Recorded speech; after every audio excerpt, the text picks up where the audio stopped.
Ito naman po ang fake G-Shock. Ano po? Yan. Meron po tayong tinabi. Brand new, hindi po yan nagamit ha. Tinabi ko na fake na G-Shock. Tignan nyo po ang nangyari nung tinago ko siya. Nalusaw. Ayan po. At hindi na po naandar.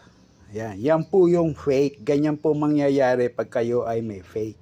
Compare nyo sa original. Ang original, mapuputol lang yung strap.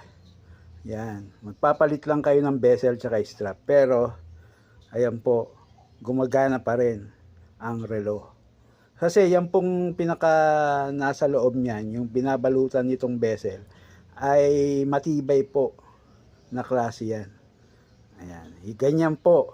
Kung ikukumpara nyo sa fake, ayan ang fake, nalulusaw, ayan ang rig.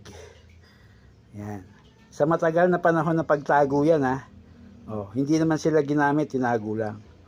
Ay kinompare ko kung ang original at ang fake, kung sino ang tatagal. Ayan, tumagal ang original, ang fake saglitan lang, ayan, nalusaw. Hindi naman po sila tinago lang sila.